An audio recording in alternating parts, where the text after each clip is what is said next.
দেখো এটা একটা সূচকের অঙ্ক। এটা WBCS মেন্স 2018-তে এসেছিল। এই অঙ্কগুলো দেখে অনেকেই ভয় পেয়ে যায়। তো চলো দেখো এই অঙ্কগুলো কী করে সলভ করতে হয়। দেখো এখানে 0.243 পাওয়ার দেওয়া আছে 0.2 ইন্টু 10 এর পাওয়ার দেওয়া আছে 0.6, এর সরলতম মান জানতে চেয়েছে। তো এই অঙ্কটা প্রথমে কী করব, আমরা আগে করব হচ্ছে এটাকে কতটা ছোটো আকারে প্রকাশ করা যায়।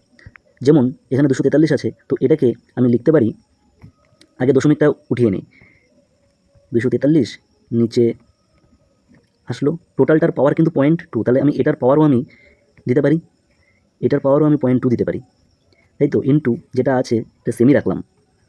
রাখার পরে দেখো এবার 243টাকে আমি সবথেকে ছোটো আকারে কী করে প্রকাশ করতে পারি। দেখো 243কে যদি আমি ভাঙি তাহলে 5বার গুণ করলে 243 আসছে, তার মানে কি 3-এর পাওয়ার আমি 5 দিতে পারি, ব্র্যাকেট দিয়ে 0.2 দিতে পারি। এটার কাজ করলে কিন্তু 243ই আসবে, 0.2 দিলাম পাওয়ার, ইন্টু দিয়ে আমি এটাকে সাইডে রেখে দিলাম। নিচে দেখো এইটা মানে 10 3বার গুণ করলে আমার এটা আসছে, তাহলে 10-এর পাওয়ার আমি 3 দিতে পারি, ব্র্যাকেট দিয়ে এটার পাওয়ার কিন্তু এটা দিতে পারি। তো এটা যদি ভাঙি কিন্তু এইটাই আসবে। তো রাখলাম। রাখার পরে এখন পরের স্টেপে যাব। দেখো 3-এর পাওয়ার কত, 3-এর পাওয়ার আছে এখানে 5, তাহলে ব্র্যাকেটের ভেতরের পাওয়ার এবং বাইরের পাওয়ার কী হয়, গুণ হয়। তাহলে 5 যদি এটার সাথে গুণ হয় তাহলে কী হবে, 5 দুগুণে 10 হবে। 10 যদি হয়, যেহেতু পয়েন্ট আছে, তাহলে 3-এর পাওয়ার আমার 1 হয়ে যাচ্ছে। 3-এর পাওয়ার 1, সেম এখানে ব্র্যাকেটের ভেতরের পাওয়ার এবং বাইরের পাওয়ার সূচকের ক্ষেত্রে গুণ হয়।